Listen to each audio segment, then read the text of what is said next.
Tuning in to the online broadcast network, AFTERBUZZ TV.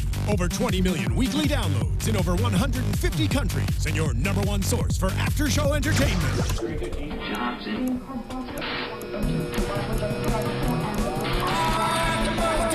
AFTERBUZZ TV, the destination for TV superfans. Producing aftershows for over 300 of your favorite TV shows.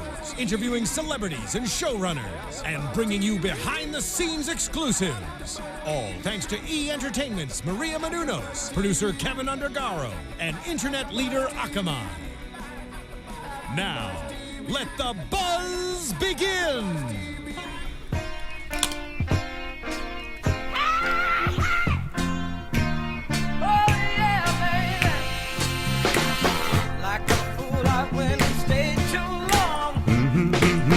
What is up, guys? Welcome to Scandal Season 5, Episode 4, Dog Whistle Politics. I think this was an amazing episode, and we're so glad that you're here joining us for another week, your Fab 4. I'm going to ask that somebody please turn my headphones up because I cannot hear a thing. However, as always, I am here. My name is Emile Ennis Jr., and I'm joined by my amazing gladiator sitting right next to me. Hey, what's up, everybody? I'm Kennelia. Hi, I'm Sofia Stanley. I'm Bamm Ericson. Let's dive right into this amazing episode. I think over the past couple of weeks, it's continued to get better and better and better and better. And I don't know what it is. Thank you so much, Kennelia. Oh, yes. Now, yes. You can hear? Not saying I love hearing my own voice, but no, each week it has been getting better and better. And I don't know if they had a switch in writers this season or what happened, but there is a shift, and I am loving it. What did you guys think overall about the episode? For me, what I really liked about this episode is when I think about Scandal, I don't think of Scandal as a black show. I just think of it as a show that just has black characters. And there's only been 2 episodes where there's been any kind of black reference. Obviously, the launch here and something about NAACP and Olivia Pope says I'm black to Fitz. But with this episode, I love how they're taking current issues and how they're using it to speak volume to what's going out there, like shows in the 70s that used to do the same thing. I love what Empire. I said Empire. Yeah. Sorry. Yeah. Okay. Sorry. Yeah. No. I think you're saying. I think that there are several shows, including Empire. And Scandal, I think, that are speaking to current issues. I was going to piggyback off of what you were going to say, and I was going to say, I actually disagree with your initial statement. Mm-hmm. I think that the way in which Shonda Land writes her shows, I think that what she is showing is we, and I'm going to use the most collective we that we can be, are a part of normal everyday life. So I think that she writes with a subtlety that she doesn't have to always be direct with her references, but I think there has been several race-related references. The time when the person thought that Abby was really Olivia Pope, and given that everyone knows who the Olivia Pope is, I think we would know what she looked like. Presumably, definitely, at least that she was an African-American woman. Mm-hmm. I think that there was the early Sally Hemings reference that she did with Fitz. There was also when Fitz was giving an ultimatum to Mellie, and he basically was like, if you don't basically go like co-sign all of this and me basically being with Olivia, we're going to play the race card and say that the only reason that you're upset is because she's black. I think they have been doing it in a way which has then allowed us to come to this point where we are open to hearing it. Do you see the slight difference? I think that if they had never brought it up and now kind of then hit us over the head with it, for some viewers, it may have seemed abrupt. Mm-hmm. I think it did not seem abrupt, and it seemed so authentic to the times because I think they have been priming us since season 1. So I think I agree with you that they are doing a brilliant job, but I think they have been very deliberate in the way in which they are taking us on this conversation, specifically as it relates to race and specifically as it relates to gender and sexism. Good point. No. Episode 2 at the end, Olivia said, yes, I'm the mistress. Episode 3 at the end, we had the twist where Abby has now changed the narrative and she's throwing her on the bus doing exactly what Olivia would do. This episode, we begin with the fall of Olivia Pope, as I like to call it, and we have this reporter that's doing one of those like Inside Edition. Inside Edition. When you stay on a Friday night, you have nothing else to do, and you're watching. Dateline. Yo, why are you calling me outie? Are you calling me outie? I mean, with the nice, But Dateline be long though. This episode be an hour and a half. nice glass of wine and watch some Dateline. Ain't nothing wrong with that. But no. So we have this journalist who is pretty much recapping Olivia's life, and we start off with them talking about Papa Pope and her mother, and we see Olivia in the young days, and that baby picture was so cute. So it's fun seeing how they were interweaving like real pictures and then obviously the stage pictures. Overall, I didn't really enjoy that, but I understand the purpose of it for the story. The media, though, Olivia is dealing with all this attention in the media, and you see clearly there's numerous times where she starts to question whether or not she made the right decision. We're going to jump back to the media when we talk about Liv and Fitz in a second, but OPA. So OPA, Huck and Quinn, they're still trying to figure out what to do. And we talked about this before. Now that Olivia is not at the helm anymore, they're like little children without a cause, and they're trying to figure this out. And they want to help her. What I love, though, and I think I got giddy because this reference and this scene was specifically for OG Gladiators, was when Quinn went to recruit Marcus, because that's the exact same scene from when Harrison went to recruit Quinn back in season 1. And just everything about it, you had Scandal Pace. Remember the real Scandal Pace? You had Scandal Pace again. You had, do you want to be a gladiator in a suit? He was like, no. What do we think about Marcus's introduction? Because we've all been waiting. Bam made a comment. He's like, where's Kennelia Smith? Where's he? I see him on the credits. What do you guys think about the way he was introduced into the whole Scandal sphere? Yay! I'm happy as hell. Yeah. That's it. No, yeah. I'm pleased the way it turned out, because if she would have went in there with the same Harrison speech and he would have been like, cool, this sounds amazing, and they would have went back to OPA and everything would have been great, he would have been like the quiet little guy in the back like Quinn was, the quiet little girl in the back, it just wouldn't have been realistic or true to the evolution of the show. It just would have been too familiar. So I like that he was like, no, you did this, you lied when you didn't even have to. And y'all don't have any money, and you won't have any money to pay me, so goodbye. And Quinn didn't know what to do, which to me was realistic to her character, because she was just mimicking what Harrison did to her. It seems like she didn't even research, okay, so if he says this, then I'm going to say that. And what's plan B, C, and D? Don't let him leave. She was just like, oh, shit. She was a baby lawyer. Yeah, she was like, oh, shit, I didn't think of this. So I really appreciated the way it turned out. I think after we had that scene, they went to Olivia and they told her what they were trying to do. And then Huck's constant persistence saying they need to stick to a way, don't involve somebody else. But when Marcus was already at the office, he was already doing things and basically said, I need the cash, I need the money. There was something about his presence and demeanor and the way he just interjected himself into OPA that was like a true gladiator. It almost pissed me off, though, that, and maybe it's because he's a person of color, but it almost pissed me off that there were certain things that he said that they didn't already think of, since they've been in OPA for so long.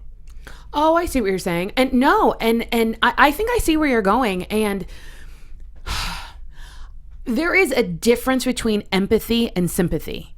And there are certain things that your ear can only be attuned to if your ear registers on that note. I'm not a musician. You understand what I'm trying to say? So for instance, and that's why he specifically said that when he was talking about these key words, it's twofold. It's that only someone who those words are affecting would in fact be affected. That was the first part. The second part is then when I then call you on those words, only if you meant something not nice behind that, then you would feel away, right? So I think what it really is clearly articulating is you can be sympathetic to people. So meaning you can be sympathetic to people as it pertains to racism. You can be sympathetic as it pertains to people with sexism.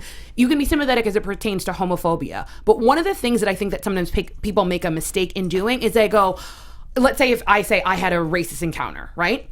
And someone says, oh my God, like the same thing happened to me the other day when like this girl wouldn't like get me the right size because she thought I was fat. No, boo-boo, not the same thing. It's not. if you then have that conversation with me about someone fat shaming you, for me then also in the same way saying, oh, well, I'm African American, so I'm discriminated against all the time. Again, not the same thing. They're two isolated things. You can be put upon and oppressed upon and discriminated and all of those other things, those other isms. But if you actually are not the individual with which those things are hurled at, you actually don't know. So you can sympathize, not empathize. So I think it is very telling that it was only Cornelius, who is the only arguably gladiator who is an African American other than Olivia, to be able to spot that, to hear the difference. Once he alerted them, then they can be sympathetic, and they can ride like gladiators, but they cannot empathize because it is not specific to them. There's no stickiness. Does that make sense? Because I'm not sure if I'm making sense. Oh, you okay? Right on the nose, sister girl. Yeah, and so I think that's why that's why the scene played so well. So that is actually why you were upset. Because on some level, sometimes we get upset when people don't understand what it is that we are going through. But part of it is they literally live the world through a different prism. They don't necessarily live the world through our prism. And there's a collectivity to us, and then there is not at the same time. Does that make sense? Yes. Okay. Which is why it makes sense that Huck wants to then go the old way, because that's the only way that he knows. But take all of that aside, Huck is like an IT dude. Not saying all IT dudes just, follow by the book, but you sit at your computer, you have a task, get it done. This is how you do it. I'll kill the internet. I'll kill the cable. I'll do this. I can shut it down. I can sweep your apartment, bugs, cameras. But when it comes to strategic planning on an emotional level and trying to get quiet the noise, Huck don't know how to do that. He doesn't know. Poor thing. So he tried. Oh, it was so beautiful. He had his little suit on at Sorry. the end. I made myself hot. Oh, yeah, we have to acknowledge that for whatever reason, it has still been 90-something degrees every day in LA, and it is October. Yeah, it's kind of ridiculous. So I'm trying to wear fall-type clothes. You look nice. Thank you, but I'm hot. We're twinsies. Oh, yes. Twins. Okay, so... That was cute. Do it again. We're gonna get back to OPA and the way Marcus handled the media, but before that, let's go to Liv and Fitz. Liv and Fitz, it's obviously interesting because he's still in the White House. He's still navigating what to do now that she's exposed herself. He went on a rampage. He wanted to fire Abby. When he's talking to Olivia, though, because of the nature of their relationship, he listens to whatever she says for the most part, which we'll get into later when he was meeting with the senators, and they were saying when the senator talked to Liz, and she was saying, Liv, I know somebody was pulling the strings, and that would be Olivia.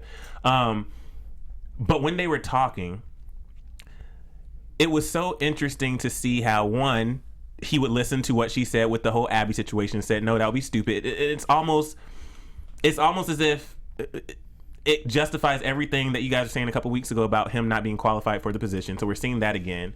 But it was interesting, and we'll get to the final scene later, but it's interesting to see how it progressed over time, especially when there was that moment when he called Liv and he wanted to talk about an issue with him, but she was so struck on what was going on the computer. And that was a tough scene to watch. Mm-hmm. And I specifically want to hear from you ladies when we get into it, because she talked about how there's already 3 porn versions of us, which is very realistic. When there's a scandal, there's always going to be a porn copycat. Not saying I watch them, just saying you busted. They put it on MSN. The headline is on MSN. They do MSN. Okay. It'll be on Media Takeout. So, because I read Media Takeout every day. But they do the porn copycat. But then after that, it was when she said, there are literally men who are threatening to rape me because that's the only thing they know how to do. They're cowards behind the computer and they're threatening to rape me. And there was something about that scene, even though Fitz kept saying, shut the computer off, there were moments where I kind of just wanted him to listen to her pain and anguish and hear what she was saying, because I understand he didn't want her to feel that pain. But there's times where you just need to listen, let them express, and then after you process it, then you can give your advice. But I feel like I just needed him to listen a little more and let her get it all off her chest before he was just like, shut the computer off. Well, let me cut Fitz some slack for once. Oh, I know, but I'm a shade him when I get done. Okay. No man wants to hear about people wanting to rape their woman, or do anything bad to the women in their life. You just can't handle it. Men don't even want to hear about who you slept with consent, like on a consensual level. They don't want to hear it. So I can see why when she was doing that, he can hear that she was in pain. And it probably, if he would have allowed it to really affect him, it really probably would have affected him. So the only way to kind of get past it was to have her shut the computer and to kind of silence it before it just got out of hand or it got too personal for both of them.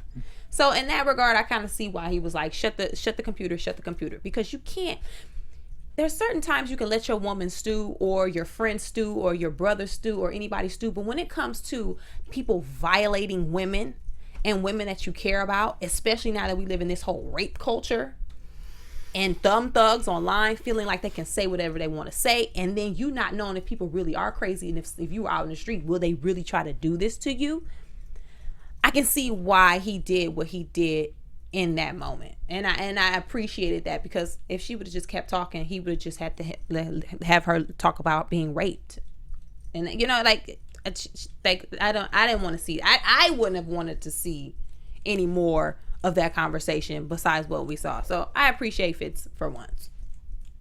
We just had a moment, y'all. Just had a moment.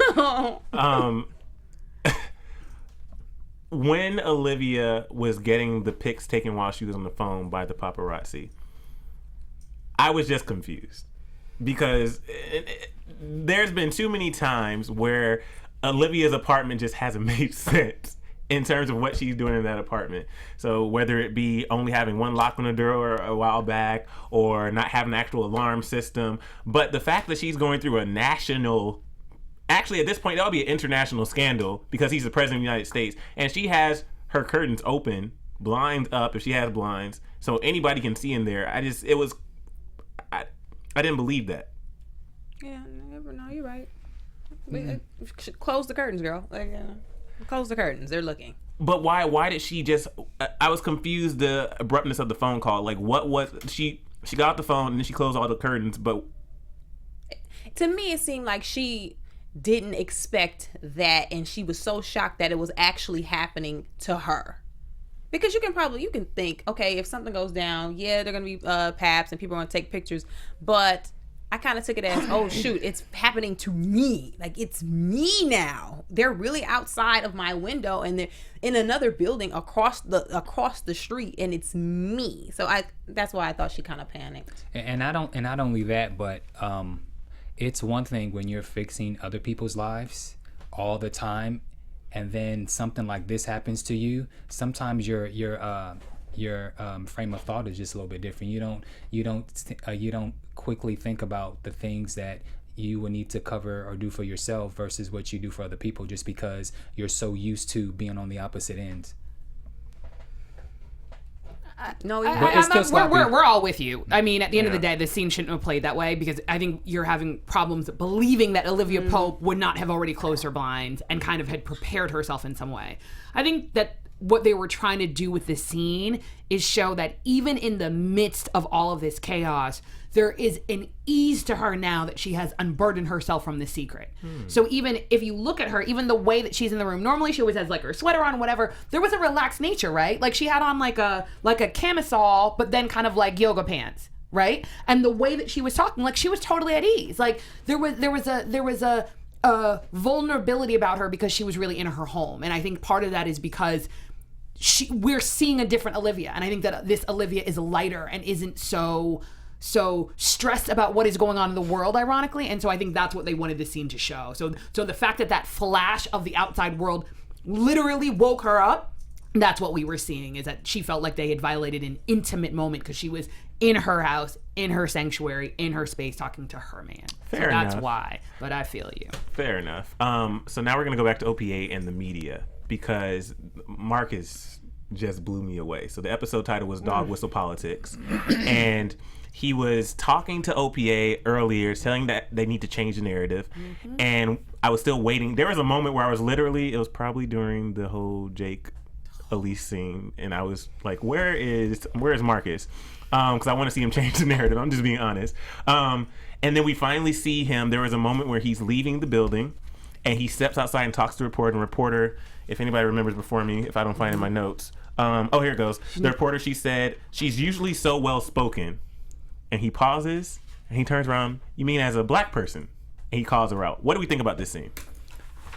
I mean, just bravo. Even before that, when even one of my probably most favorite line is when he says she helped her brother. Oh yeah, she helped her brother out, so I'm gonna help her sister out. I was in. Yeah. When he made the statement, it had to happen. Because you're only going to let somebody talk about your girl for so long. And even though they just kind of met, they really don't know each other. If I feel like you've been down for me, like he said, I'm going to be down with you. And as a representation of now Pope and Associates, you don't want nobody thinking that everybody talks like this or everybody is urban or you speak well now. Like, you just don't want that narrative being put out into the world, especially somebody who actually wants to do some good. So he had to shut it down at some point, and you can kind of tell he was like, I'm done with this. And he turned around and he flipped the script. I'm glad he did it. It was a good moment. Yeah. I almost don't want to talk on this because I almost want everyone to just kind of rewatch the scene a couple of times, because I think that he and then arguably the writers did such an excellent job of explaining why it is that coded words are so hurtful and detrimental. Like, why it is that they are almost like a cancer, that underbelly of racism that still exists, but at the same time doesn't. And this is the reason why. So on the surface, if someone goes, she's usually so well-spoken, seems like a pretty normal statement, right? She's a communications expert. No, let's think about that. She's normally so well-spoken. She's normally so articulate. Her expertise is in communications. Does that make sense? So therefore, I think that he then systematically went through all of the verbiage that is used collectively to talk about black people, but more importantly, to talk us down, to make us less than we are. I think that's the first part of it. And that's collectively as black people. And the second part is that there is an aspect of racism where I was gonna say the racer, the racist individual cannot discern a difference. So therefore, no one should be discriminated against, right? However, when you start to describe someone who is European boarding school educated, Georgetown educated, a lawyer, and has worked at the White House, regardless of whom she may have slept with, there are certain terms that you would never use to describe that person if they were anything other than of color. Urban, articulate, spoken. You would say, oh, they were an intelligent go-getter who always got what they want. They were commended for it, so forth and so on. So the fact that not only are there words that actually do not apply to her, but apply when people are thinking about a racist rhetoric, that's the first part. The second part is to then ascribe the things that normally would be complimentary to other people as a negative. So she's a go-getter. Oh, so because she's black, she's not supposed to be a go-getter. She is a social climber. Arguably, that's what everyone in DC is trying to do. She wants to have a seat at the table. Again. So really what he was really saying was the beginning part, what Papa Pope has always said to Olivia, and ironically what the reporter said is he raised her to have the audacity to think that she is entitled to everything else that everyone else is entitled to, even a white man. So really what the narrative is saying is that in of itself is what racism is that when people think that based on the ism that someone does not have a right to what everyone else has a right to, which is happiness and to fulfill whatever it is that they're meant to fulfill. And so I think he hit it on so many different levels that I think that similar to the lawn chair in season 4, I think that there is an element of this episode that will stand alone in a Scandal vacuum and arguably could be used as a teaching point for the subtlety and the nuances of a certain aspect of racism in the 21st century. Well said.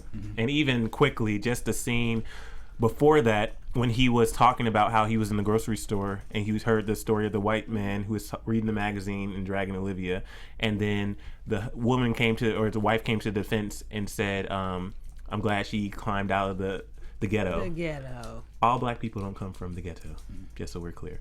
So yes, like Sofia said, please rewatch the episode for those who need to, because I think there's just it needs to be said, and I'm glad that it was said. Okay. I'm glad I'm drinking wine today on some real talk. Before we go to Fitz, go to iTunes, rate us 5 stars, leave a comment, and subscribe.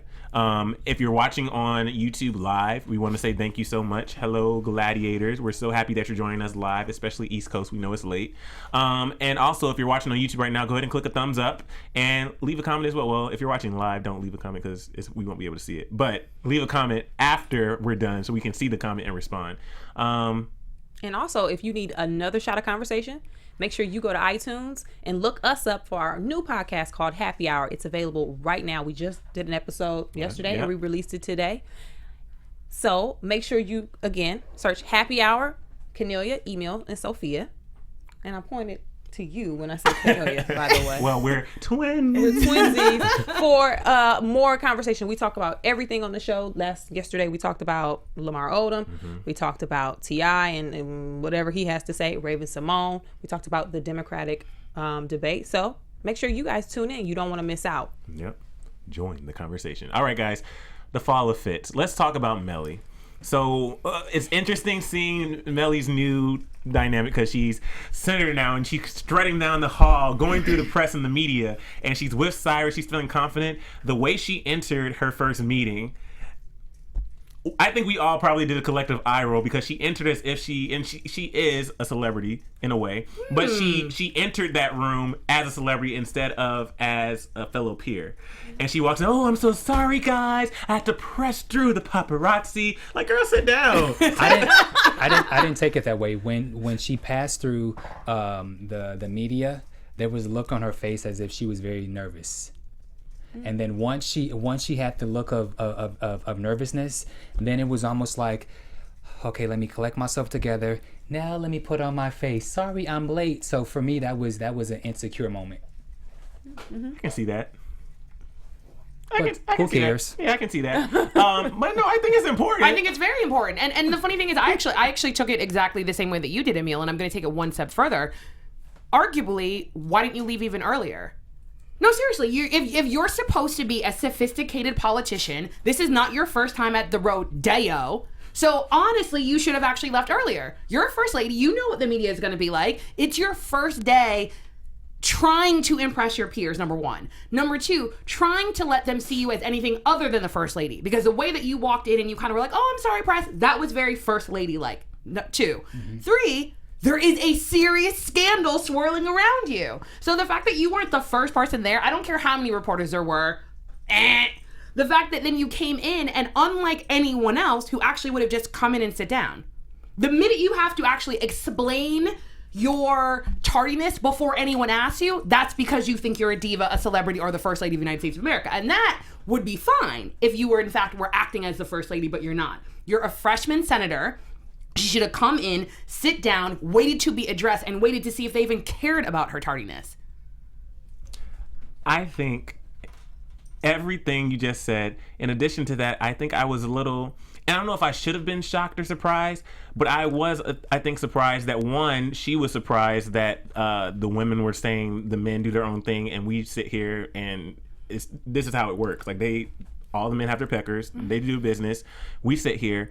And I also think I was surprised that she didn't think, or she wouldn't have thought that an impeachment could be possible, just on the fact that not only this isn't like his first affair or scandal that's made it to the public, like this is the second one, so it's not like the first one, this is the second one that has occurred. So then it comes to the point, even though he got, like the Senator Gibson says later, even though most of them have their dalliances, they don't get caught. So the fact that he's gotten caught twice, then it goes back to what the vice president said a couple weeks ago. Does he really care about this country? So I don't think it's a stretch to think that he could possibly be impeached. So I was a little confused that she wouldn't even thought about that. Because I think that the thing with Mellie, I think that makes her character so complex, and that's why I think that we love to hate her and then love her all over again, is that she does do this flip-flopping between being a human, being a warrior. And I think that the season will prove who she is, but I think the problem with Mellie is she's a human being. She actually is not a warrior. She never has been a warrior. She never will be a warrior. So I think that she always stands from a place of emotion, and regardless of whether or not she didn't show up to that interview, sadly, she still loves her husband. And sadly, I think she still thinks that she lives in this unrealistic bubble.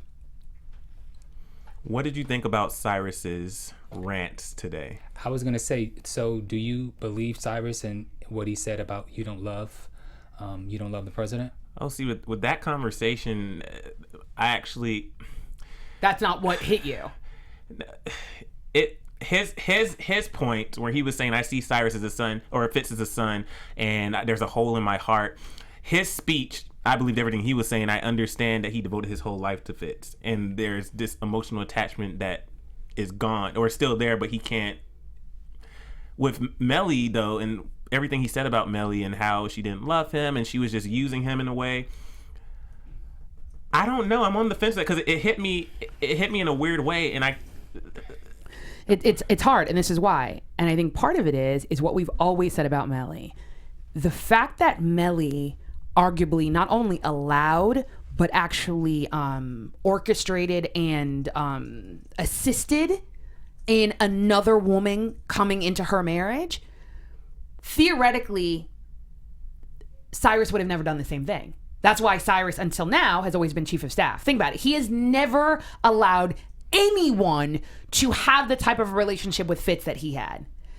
I think that it is easy for someone to understand why it would be hard to believe that Mellie could fully love Fitz if basically she allowed not only this individual into their marriage, but especially when there were multiple times when he being Fitz articulated to you that this wasn't just a sexual dalliance, that you then continued to bring her into your house. That's not something that a loving person should do or could do. I could argue why it actually shows that she does love him, but I think from the perspective of Cyrus, who I think Cyrus on some level is very black and white, he can't see that with her. So in his mind, he's like, no, I'm the only one who's ever been there for him. Like, I've killed for him. I've loved him. I've sacrificed everything for him. Like, I was willing to kill my husband for him. So in his mind, all of those sacrifices are not equal to Mellie. That's the first part.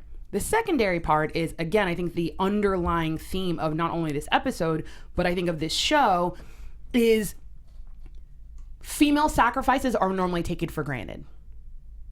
Male sacrifices are not. So again, he's coming from an entitled place. So in his mind, I sacrifice for you, you have to be there for me. That is the only equitable exchange, right? He dismisses any of the sacrifices that Mellie has made because you're a woman and you're his wife. That's what you do. So I think he's incapable of viewing her as his equal, ironically, partly from a gender perspective. And that's why even earlier, he was like, oh, well, he's a man. Mm-hmm. But when men do something as sacrifice, it's that they actually did something. Well, I wrote in my notes, Cyrus is crazy.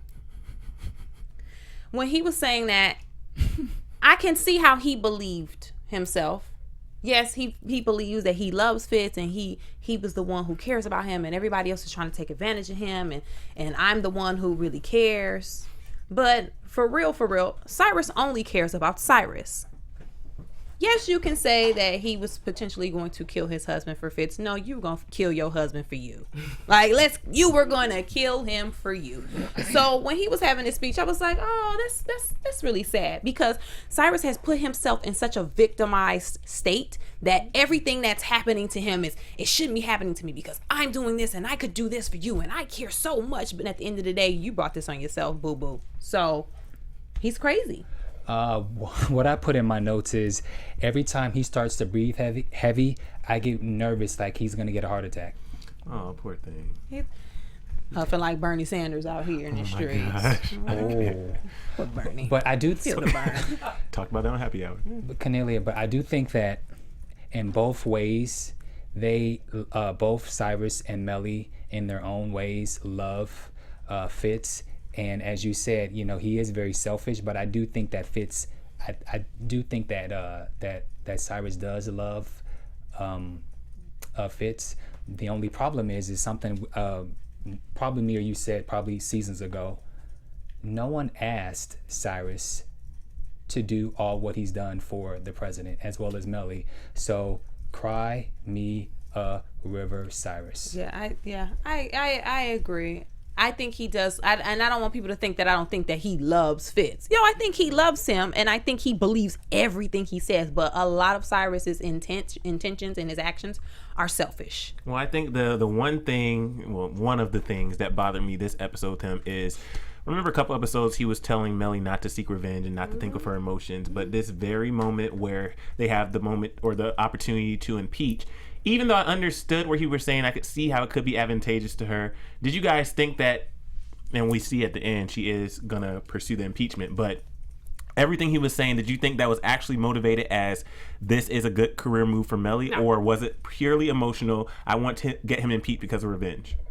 I mean, I think that he answered his own question, because I think otherwise he would have never had that monologue. It would have not been about Fitz, and I think that he proved that it will always be about Fitz, and that's actually, other than the fact that he was rude, that's why she had to basically say, "You're done, you're fired, you're gone," because at the end of the day, he will always be Fitz's guy. So let's talk about the scene with Mellie coming into the bedroom. She's yelling at Fitz, and then Fitz is like telling her to be quiet. That was the cutest scene. Cute. It was because we don't see Fitz as a father ever, ever. Yeah, we don't either. I think I literally forgot that there was like a little kid. That's right? what I was like, yeah. Until they went to curtain, I was like, oh yeah, Teddy. And he's cute Yeah, he's now. cute. He's Remember so before he cute. had that comb over? Yeah. He's cute. Yeah. His little shoes. He was so cute. They were playing hide and seek, and then Mellie finally spots him, and she's like, "Oh," and she plays along. And then they had this exchange where they held hands, and she said, "If you don't hurt me, I won't hurt you." And it's in those moments where you just realize that, and it goes back to what Bamm was saying about, does she really love him? We had a conversation offline where we talked for 2 damn hours after the show a couple weeks ago. But we had a long conversation. I was tired as hell the next day. We had a long conversation, though, about different types of love. And I think in anything, just like we talk about on this show, nothing is absolute. There is no absolute black or white. There's always a gray area. It's the same thing in love. So with the dynamics of their relationship, there is no absolute, and there's no one definition of what love is and what their type of love is. So it's interesting to see that, but the end of the episode just kind of threw me for a loop where she's all of a sudden, just because, we'll get there. I'll talk about that in a minute. Okay, so Lizzie Bear, she is annoying me this episode, and I think the reason why is because I think I'm more pissed at Abby. And I'm pissed at Abby because remember Abby had the opportunity to get, God, that's too close, Liz and Liv, to get Liz out of there, and Abby said, no, we can be equals, but blah, blah, blah. Liz has done nothing to help Abby. So even in the moments where they were in the white or in the Oval, and Abby seemed like she needed some type of, just like remember when Olivia was in the Oval a couple weeks or last episode, and anytime Abby needed support, she would look over and then Liv would say, you should do that. She did nothing to support Abby in those moments, and then it's kind of like, what are you doing? Well, Liz is just out for self. Liz is out for self, and she's been out for self. I don't expect Liz to really help Abby.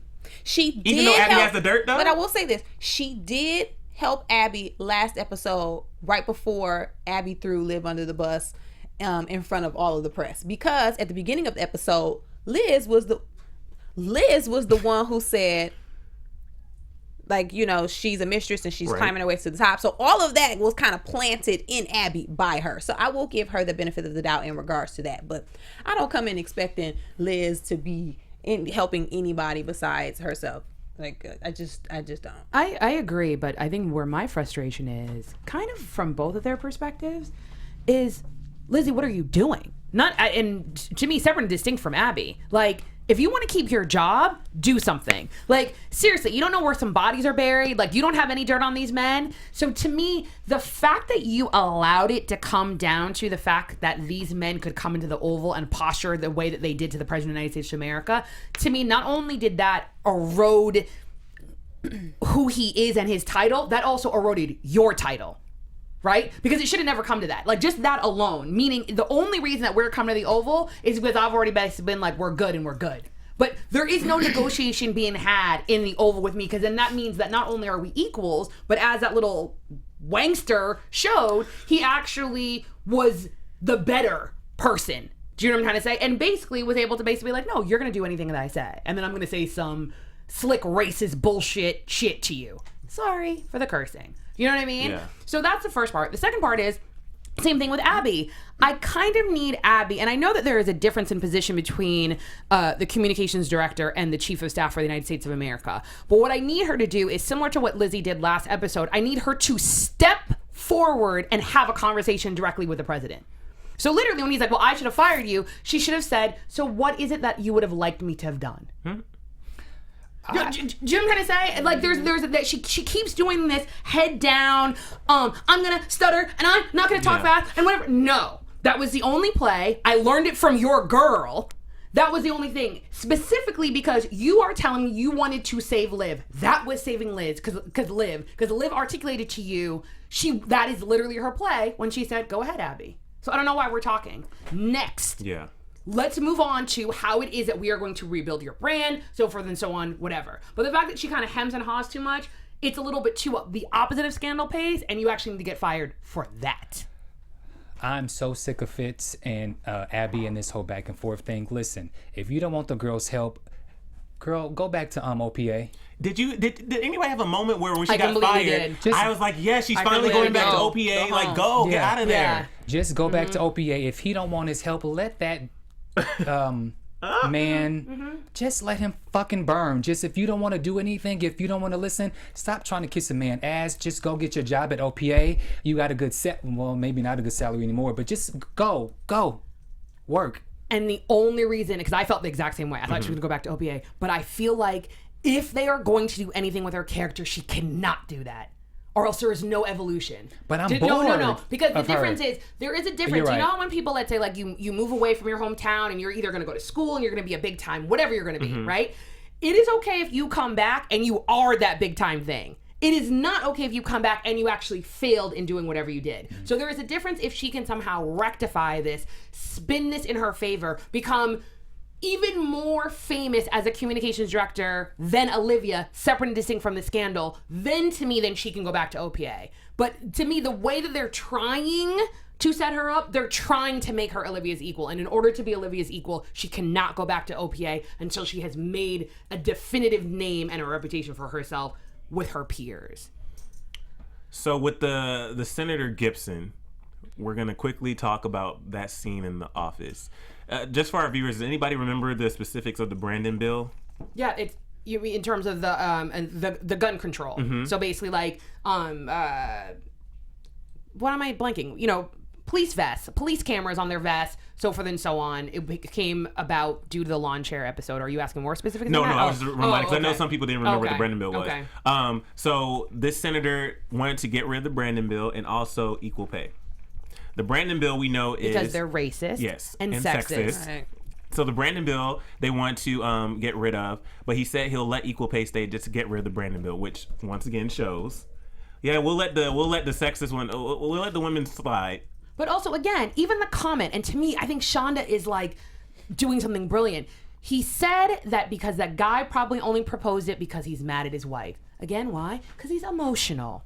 Because men are emotional. I'm not saying that they are only emotional, but they are making decisions to do with the entire country and whether or not women should get equal pay because he is emotional. Okay, I was about to say something. I'm just going to say that for happy hour. You want to say something?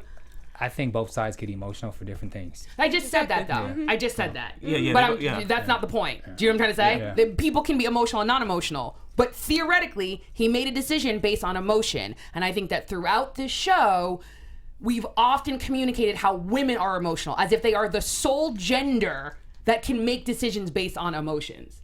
There are times when I wished in that scene that Fitz would have just, even though I know he has to depend on this guy for saving the impeachment, but when he said, next time you step outside of your marriage, why don't you step out with somebody who's more palatable to your base?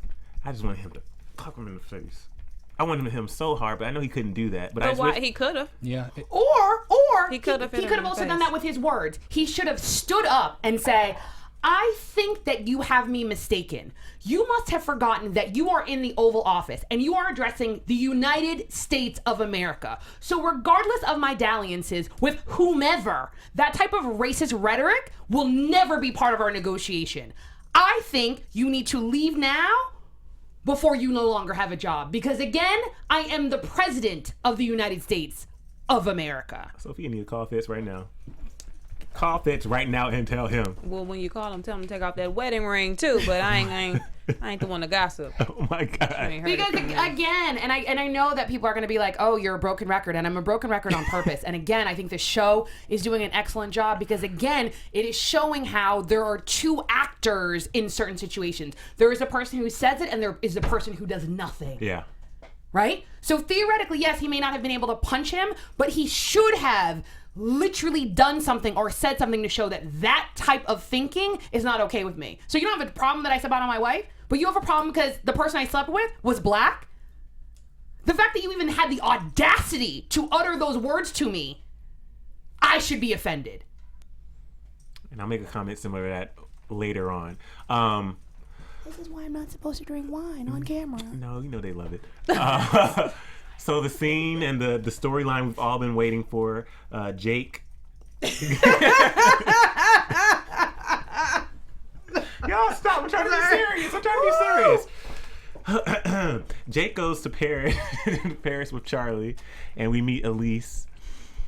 And something's happening with the Louvre. Paris is. I need more. I need more from it. And I thought, go ahead, Bam. You got your hand up. So who cares? See, I thought the Jake people who didn't like Jake would be more excited that they're introducing a woman so he can go away with her and be amongst his peers. No, because that would logically mean that he would no longer be on the show. I was like, oh, good. People are going to be happy now. No, y'all ain't never satisfied.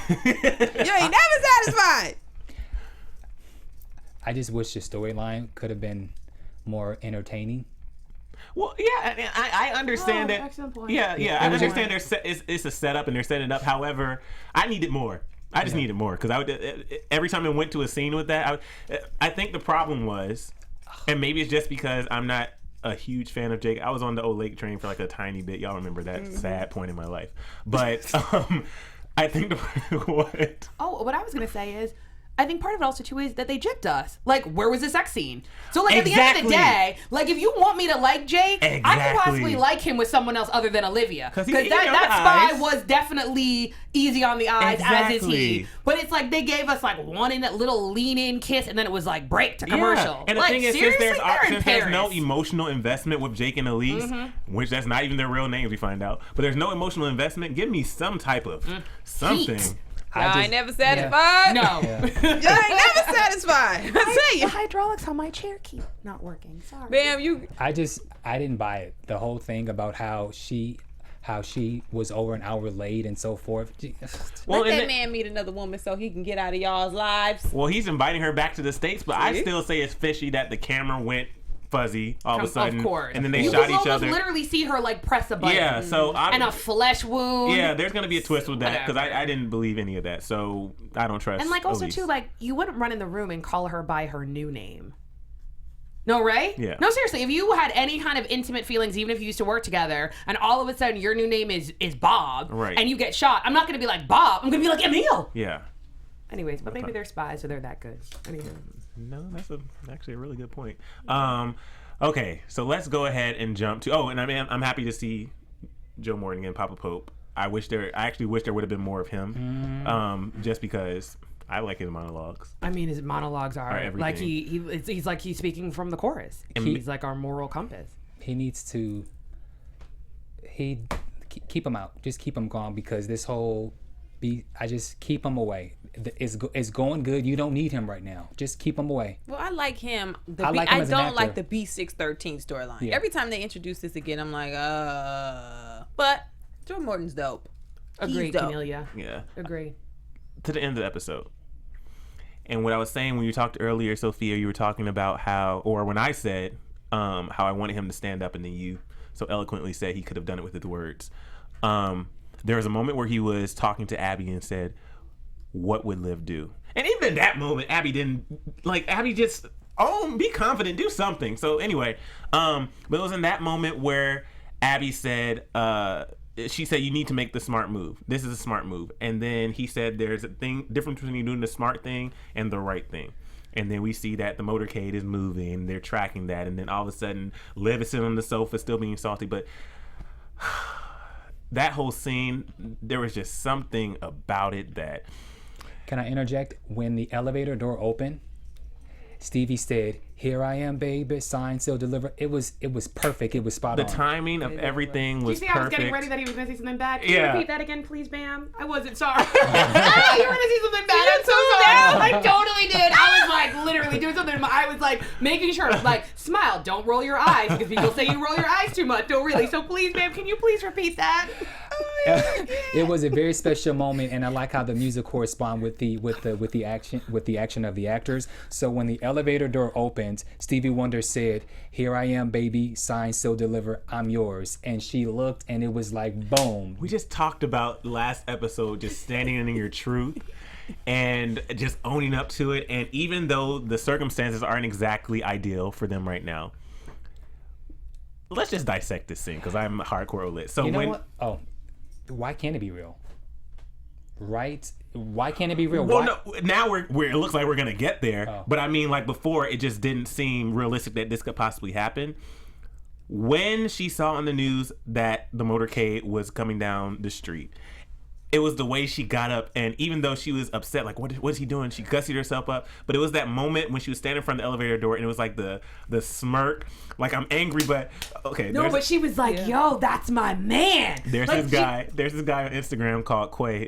His Instagram is Blame It on Quay, and there's this Instagram video where, you know, when people do like the videos they have, when your dude does this, so he puts on wigs and stuff, and he's like, that moment when you mad at your dude, but he says that one thing, and you start laughing, and so I have to reenact this.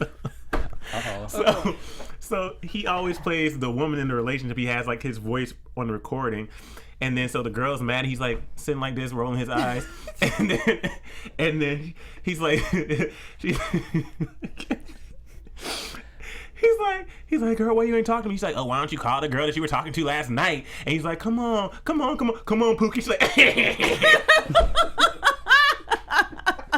like she tried to say, man, she's like, "Stop it." Like, I'm gonna find that clip and post it on Twitter, because I need you guys to see it, because I didn't even do it justice. But it was that reaction that you can't control when you're with your lover. Like, she was so excited that he finally stood up, because in the last episode she said, "I choose you." And they're choosing each other now, and there's something so special about that. And when the elevator door opened and how giddy she was, it's like, okay, make another quick reference. A couple years ago, this is probably when I was in high school or middle school, there was this Starburst commercial called, it was like berries and cream. And so there was this little leprechaun, and he was like, "Excuse me, what are you eating?" And he was like, "Berries." "Berries?" and what? And he's like, "Cream." "Whoa! Berries and cream, berries and cream." That's what it was like. She got so giddy. I'm gonna post that too on Twitter. But she got so, I'm sorry, y'all. You would think this was mine. This is grape juice that's been sitting in my car. Oh, is he finding it? Did he find it? Oh my god. Starburst, did you just say?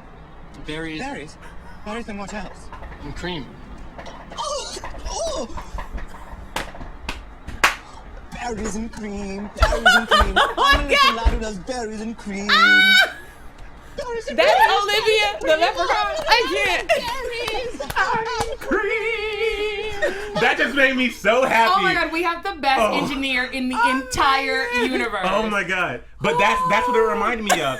And then when they embrace and he tells the Secret Service to turn away because I'm about to make out with my girlfriend. This whole scene, like, come on. I'm about to take my girlfriend on a date. God, I'm just so happy where the direction of these episodes are going. And week after week, no matter what happens, there's always, because no show is perfect, there's always going to be something episode where I'm like, oh God. And then at the end of every single episode, every single week, there's been a twist and it has me hooked. I want to come back for more. Definitely. That's all I have. Guys, hopefully you enjoyed that. But now it's time for my favorite part of the show, your favorite part of the show, the cold piece of the week. Cold piece of the week for Scandal Season 5, Episode 4 goes to our dog Marcus. He came in, delivered. He did what he had to do. He didn't follow by the standard OPA rules, which they kind of laid out and didn't really make sense for the times that they were dealing with. But he was his own man. He knew what his role was going to be. He told everybody what their role was going to be. And he even got Huck on TV with a suit on to speak and say dog whistleblower 55,000 times. So for that reason, Marcus, you get cold piece of the week. Cold piece of the week goes to Fitz's wedding ring that he's still rocking on his hand. But I ain't the one to gossip and you ain't heard it from me. Hit us up on Twitter, Instagram, and Facebook. Let us know who your cold piece and cold piece of the week should be. Hit us all up. Kennelia, Emile, Bamm, and Sofia, and let us know. All right, guys. Now it's time for your predictions. Your AfterBuzz TV predictions. I don't really have one. Well, wait. I think I wrote something down. Well, Mellie's still out for blood. They had an agreement. Now they no longer have an agreement. They're going to try to get Fitz impeached. I don't think they'll be successful because when have we seen someone have an affair and be successfully impeached and thrown out of office? But it gives Mellie something to do now, and it gives her something to work towards. And I also hope that we see Teddy again because he was Too cute. I didn't have a prediction until Kennelia gave hers. And it's something that right before we realized that he was going to Olivia's, I actually thought he was going to resign. And the reason being is I felt like we keep hearing that men don't lose anything or they don't sacrifice anything. And so I felt that it's plausible that he needs to sacrifice being president, not only for Olivia, but for the American people, to not allow this circus that is going to go on with the impeachment. You stepped in the light with your lady. You have the love of your life. You already were the president. Don't diminish the Brandon bill. That is your legacy. Resign with honor, with your head up. Go off in the sunset with Olivia, and I think that's good. Series finale. That would be perfect, but they have about 17 more episodes left to do. So realistically, I think your way is actually a great way to wrap up the show. But as far as drama is concerned, you have Mellie who's on the other side. You have Cyrus in the middle. So will Cyrus finally get to Fitz? I like the fact that Marcus is back at the OPA because now the OPA can collectively help turn whatever they were talking about in the previews about how they're going to turn it over into their favor. So now that Marcus is in effect, now we can finally see the OPA work as close to what it used to be back in the earlier days. I don't really have any predictions. I'm just giddy. So yeah. Where can we find you guys on social? What did I just say? Where can we find you guys on social media? You can find me on social media at Bamm Ericson. If you need just another shot of conversation, make sure to check out our podcast, Happy Hour, and you can find us on Twitter or Instagram at happyhour_TV. You can find me at Sofia Stanley, Twitter and Facebook, at the Sofia Stanley on Instagram. You can find me on Twitter, Instagram, and Facebook at Kennelia. And you can find me on all social media at Emile Ennis Jr. and on YouTube Chasing LA. Guys, thanks so much. It's a party every week with you guys. We love being here, and I guess we'll see you same time, same place next week. Tell a friend, tell a family member, tell your neighbor down the street. We love you guys. From executive producers Maria Menounos, Kevin Undergaro, Phil Svitek, and the entire AfterBuzz TV staff, we would like to thank you for listening to the AfterBuzz TV network. To watch or listen to other after shows and post comments or questions, be sure to visit AfterBuzzTV.com. I'm Sir Richard Wentworth, and this has been a presentation of AfterBuzz TV. Buzz you later. The views expressed herein are those of the hosts only and do not necessarily reflect the views of AfterBuzz TV or its owners or principals.